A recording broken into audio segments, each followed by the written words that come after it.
We are CGTN, China Global Television Network.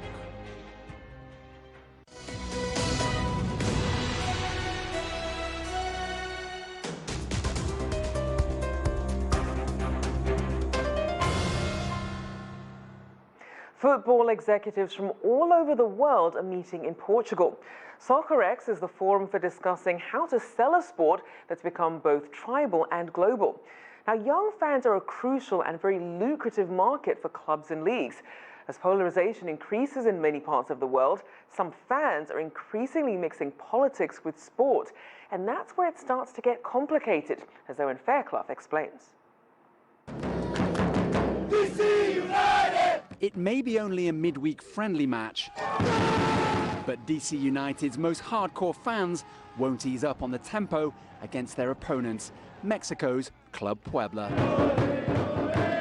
These fanatics believe in a unity aimed at leaving other concerns on the sidelines. You come to enjoy the game, not what everybody else thinks about politics, right? And yet America's widening political polarization is starting to upend that idea.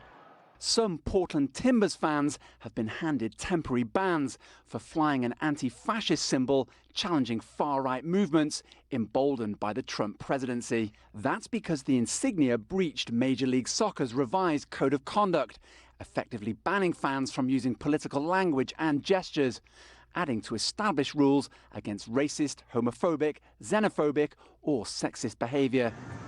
And fans who support the latter object to these new sanctions against political expression. I think it's hypocritical, to be honest. They do a Pride Month, so they're already delving into potentially political spaces. I understand maybe the importance of separating teams from politics, especially in DC, our nation's capital, can get pretty heated.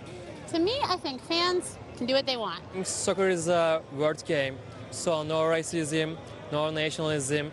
It's a global game. Athletes have always been role models for people to look up to, and I think that in the political climate that we live in, it's more important for athletes to express themselves as more than just athletes. And there's research to suggest Major League Soccer may be out of step with modern fans.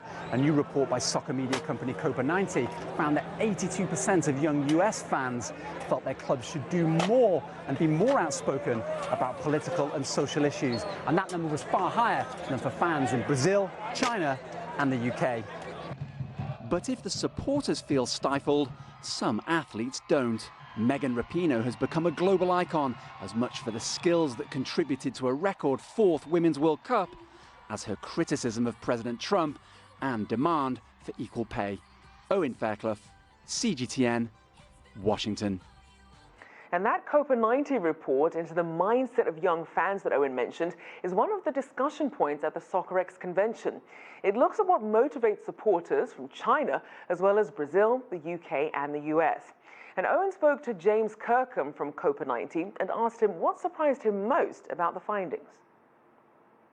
Perhaps one of the most interesting, one of the most surprising was over 60% of young modern fans would be quite happy to pay for just a small section of a live game, like the last 20 minutes, for example, at a reduced rate.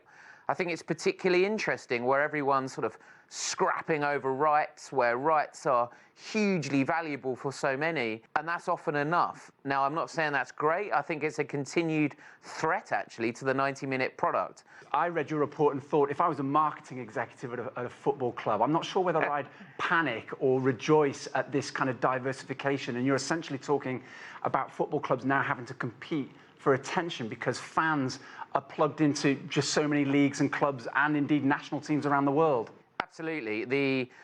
The global nature as well can't be underestimated. Fans as young as my son, 9 or 10 years old, remember, have been entirely influenced by gaming, for example. They play the popular franchise FIFA, EA Sports' game, the likes of Football Manager. It gives them this sort of encyclopedic knowledge of the game that we simply didn't have when I was their age, sort of 30 years on.